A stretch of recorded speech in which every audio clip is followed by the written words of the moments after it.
Indie Uproar. Ninpek.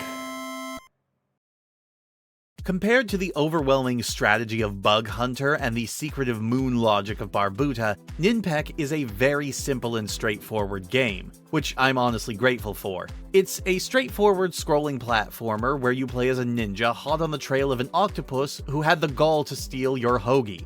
You gotta get your lunch back, and in doing so, you have to fight your way through waves of, quite frankly, bizarre enemies, like rolling donkeys, chattering helicopter teeth, bears on spider heads, and just bizarre obstacles. Now, I like this game. I like it a lot, but I am not very good at it. Getting to the actual win state of this game doesn't really take that much time. It's a pretty short game, but like most early arcade games, after you beat it, it loops back to the beginning and increases the difficulty. In this instance, introducing brand new enemies and upgrading existing ones.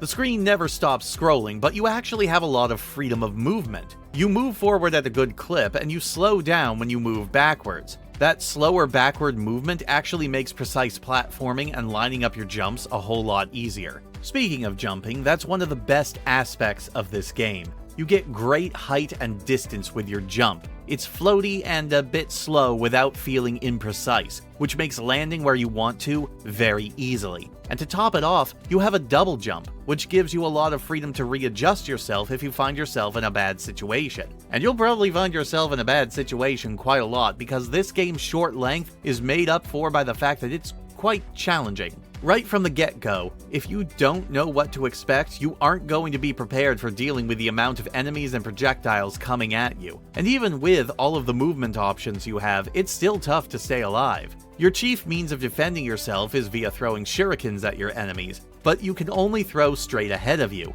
And while you can pick up power-ups that increase the length of your throw and the amount that you can throw while mashing the button, they don't increase in power, which can be a bit of a bummer because even the most basic of enemies in this game take at least 2 hits to take out. Enemies will also drop different colored smiling eggs for you to collect, which is how you earn most of your points in the game. Yet, you don't get points just for defeating the enemies, you have to grab the items that they drop to increase your score, which, since this is a short arcade platform experience, that's basically half the point.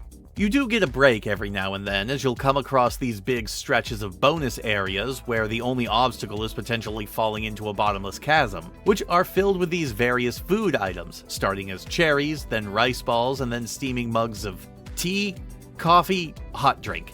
These not only give you a chance to catch your breath, but can really help to increase your score, which is pretty important because meeting specific point thresholds is how you earn extra lives. Or more specifically, the chance to earn an extra life, as balloons will float on screen, and if you manage to hit them before they float away, you'll get a 1-up. And when you lose a life, thankfully, the game doesn't stop. You turn into a little ghost hovering above the playfield, and the screen keeps scrolling. This state actually lasts a very long time, so if you do lose a life, you are given plenty of time to reorient yourself, take a breather, and jump back in when you feel you're in a more favorable position. It's nice, and because the layout of the game doesn't change in its position of enemies and platforms, it means that you can memorize and get a feel for what's coming next, which undoubtedly makes getting further with each subsequent attempt a lot easier. The short length to reach an actual end state might be a bit of a disappointment to some, but the fact that it extends its playtime with additional difficulty is pretty par for the course for these games, and I think it gives Ninpek a lot of replay value. Again, I'm not very good at this particular game, but it is one that I really enjoy, from its silly premise to its simple score attack gameplay, to the very first instance of background music in this collection. How about that? If you're the sort looking for something that will test your reflexes more than your mind, I think this is a good place to start.